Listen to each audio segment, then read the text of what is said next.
咁 Grading 嘅日子咧就嚟到啦，咁今次咧就拍一條好短嘅短片咧，就講 Grading 嘅眼妝。咁由於條片真係太短嘅關係，我講嘢都會好快啊！咁好啦，首先咧底妝方面咧都係差唔多噶啦，所以就唔重點咁講啦。咁咧第一樣咧就用 Maybelline 嘅eyeshadow palette 啦。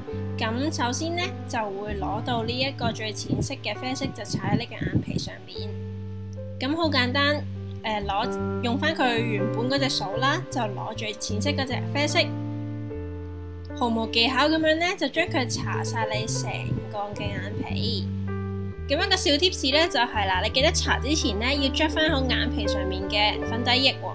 如果唔係咧，你搽眼影嘅時候咧，啲眼影就會棘住噶啦。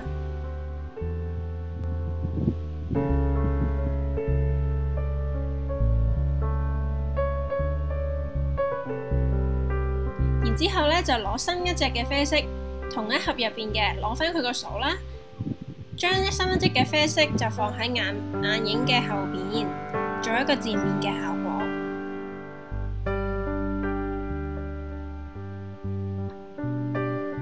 然之後啦，就攞第三隻顏色就係黑色啦。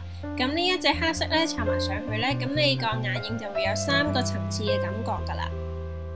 咁呢個黑色嘅眼影咧，就千祈唔好攞太多喎。然之後咧，呢一步咧就係可以做可以唔做嘅。咁我就會攞一隻啡色嘅 gel liner 啦，然之後用佢送嘅掃喺你嘅眼線嗰個位嗰度畫一條唔使咁靚嘅眼線，因為我唔會用佢嚟做眼線嘅，我就會將佢 blend 開嚟做眼影啦。然之後攞一支你中意嘅黑色 eyeliner， 我就會用 liquid liner 嘅。咁就畫一條乾淨利落嘅眼線，咁呢個眼妝就完成噶啦，係咪好快呢？我都氣喘啦。然之後換好衫，換好鞋，就可以準備去你嘅 Grading 噶啦。咁我呢件衫呢，就係銅鑼灣買嘅，我喺上年買嘅。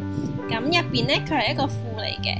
咁係啦，因為我 Grading 呢就唔係今年嘅，所以呢，我呢套衫就係上年買嘅啦。咁對鞋呢，我都係大約喺2年前喺 Chanel 買嘅，所以而家應該冇噶啦。希望大家會中意我呢條片，記得 like 我同埋 subscribe 我嘅 channel 啊！拜拜。